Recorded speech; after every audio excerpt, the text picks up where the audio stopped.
You know, guys, there's what I've learned over the couple of years that I've been, hustling and grinding hard for what you want. I think the hardest part is when you keep things bottled in, because like a lot of people out there, and I'm sure you guys feel the exact same watching this video. It's stressful. Life is stressful, bro.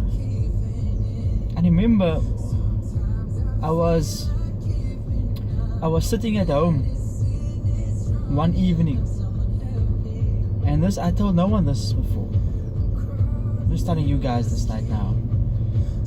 I was sitting at home one evening and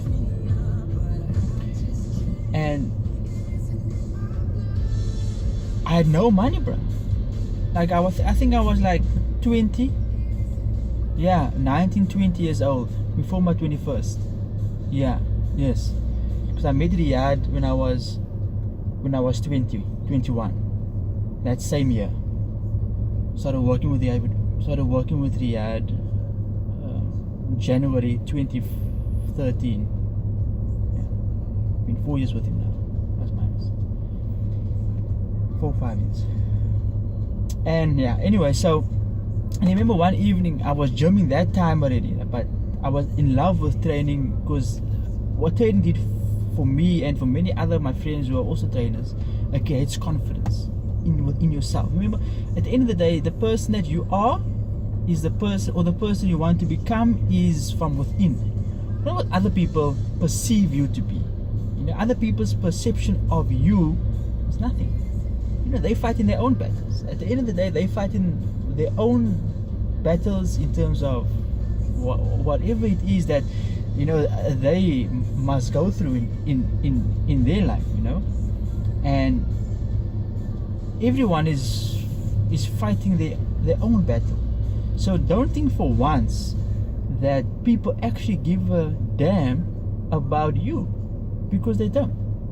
And I'm here to tell you through videoing, because I love making these things for you guys, that people just don't give a damn about you. But anyway, so I was sitting at home one evening, and I remember I needed a whey protein, 100% whey protein, because that's what you do after you gym, eating whey protein, for those of you who don't know. And I didn't have money to buy me whey protein. I didn't have any money. The only money I had was the 50 rand to keep the bank account open on my card. That's what I had. I had a bank account, but it was the 50 rand to keep that bank account open. There was no other money on there. I couldn't withdraw that 50 rand, even if I needed it, And a lot of people don't understand that we go through certain things that we don't often tell people, And the hardest part was for me was that evening when my dad came into the room and he asked me what was wrong. And I was 20 years old. I passed matric. Not the best of results, but I did it. Couldn't afford to go and study further. I had to hustle and grind my way through. I did an event when I was that age to find my passion, to find my dream, to find my hustle, to find my grind. Is that what I wanted to do? And I was doing events at that moment, and that event, I think it was 15 people in a venue that consisted about 900 people. No, I'm talking about 600 people, sorry. And there was 585 seats available from the 15 people that was there. I remember walking onto the balcony, because that hall had a balcony, right? And the venue had a balcony, and I walked up the stairs and I just prayed for people, just like a flurry of people to walk in, but no one came. That's when I knew, this wasn't for me. But I tried. If you don't try, you will never know. A lot of people don't try, so they don't know, because they want to be safe. Rather, don't try something to be safe where you are. But if you're not going to try, you're never going to know. You have to go out there and you have to try everything you can in your power, muster the strength to do something that not everyone else is going to do, but everyone can do it. People always say to you, if you have to do something that other people won't go and do. But if everybody did that, everybody will be happy. Because just because I'm doing it, and because you're doing it, and because someone else is doing it, and someone else over there is doing it, doesn't mean you can't do it either. You can definitely do it. People don't get that.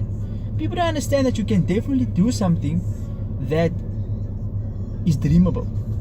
If that makes sense.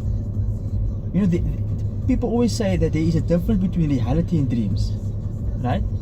But why can't your reality be a dream and your dream be a reality? There is no difference in that. If you dream something, if you dream to be with the most beautiful girl in the world, why can't you be with the most beautiful girl in the world, or the most handsomest guy in the world? Why? Because someone told you that you can't. Because someone told you that it's not reality, is not real. If people who I look up to, like The Rock, or Bill Gates and Oprah and David Beckham and all those guys, people who make millions, those were normal people just like you and me. They probably sat in a car like they're smoking some type of, I don't know, whatever. I'm saying that I smoke, but I'm just saying, so most times we don't understand that we can do whatever it is that we want to do, but we don't do it. So go out there and just do it, bro.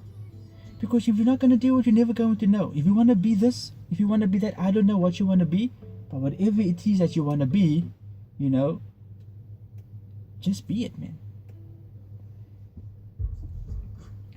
Because at the end of the day, you got to do what you got to do. Because this life is not going to go anywhere anytime soon. But when it does go, you don't want to have regrets. Because that is the main thing in life that we always say later in life. We're 20 to 30, 40 years old, we reach 50, 60, 70 years old, we have grandchildren, we tell them, you know what, I regret in life. That I didn't do this, or that I didn't do that. So, why should that be a story? Why can't you tell your grandchildren, this is what I have achieved in my life, and this is what I did, and this is what I achieved? Why? Well, why should it be regrets? Why can't it be achievements, or be achieved? Because we all figure out in life that, you know what, we wake up every morning at 4 a.m. or 5 a.m. or 6 a.m. or whatever, and we go do things what we want to go and do, but then at the end of that night, we come home, we're tired, and we regret what we did for the day. We shouldn't live on regret, bro. Coming back to my story. So my dad walked in, and my door was always closed, and he saw me crying, and he asked me what was wrong. I told him nothing. Now most times when someone asks you what is wrong, we don't want to tell them what is wrong. We will always tell them, no, I'm fine. But in the meantime, we're not fine. So if you're young, if your friend or your brother or your sister or your dad or your mom or whomever close to you asks you what's wrong, tell them what's wrong. No matter if you're a guy or a girl, tell them what's wrong. Because at the end of the day, there is something wrong. Nobody between the ages of 20 years old up until, I don't know, say 30, 35, won't have something not wrong with them. There will always be something wrong because of stress. Everything is stress, and I think for most parts, or for most times in our life, what we want to do is be grateful for what you have, but also be trying to strive for more than just the gratefulness of what you have. Remember, if you tell the Almighty I'm grateful, or you show the Almighty that I'm grateful for what I have, but with the aspirations to want more, He will give you more. But if you tell the Almighty that or you show the Almighty that I'm not grateful for what I have, and you complain about what you have all the time, He will show you that He will give you more things to complain about, and then He won't give you more. He will give you more, but He'll make it so long before you get it, because you are always negative about what you don't have, and about the debt, or about whatever it is that you feel is paining on you by complaining. Just be grateful. Anyway, getting back to what I was saying. So my dad walks in, seeing me crying. He asks me what's wrong. I had nothing. He closes the door. He asks me again what's wrong. I told him I don't have any money. And he told me, how much you need? I can give you what you want. How much you want? I told him it's not what you can give me. It's about me not having my own money. You know? And I think that is the most important part.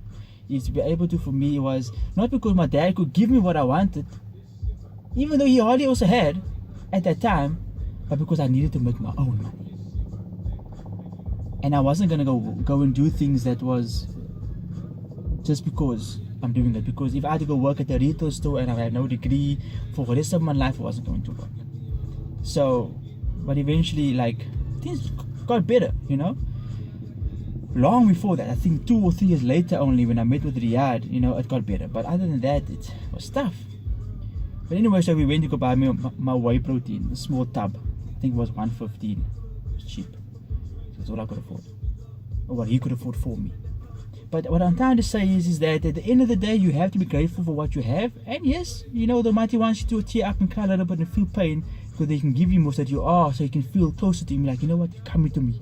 Come more to me. The more you come to me, the more I will give you, and the more I will give you, the more closer I want you to be to me. If I give you more and you push away, then I will not give you as much as I want to give you also, but I'll still give you stuff. Life is tough, guys, but at the end of the day, you have to be grateful for what you want.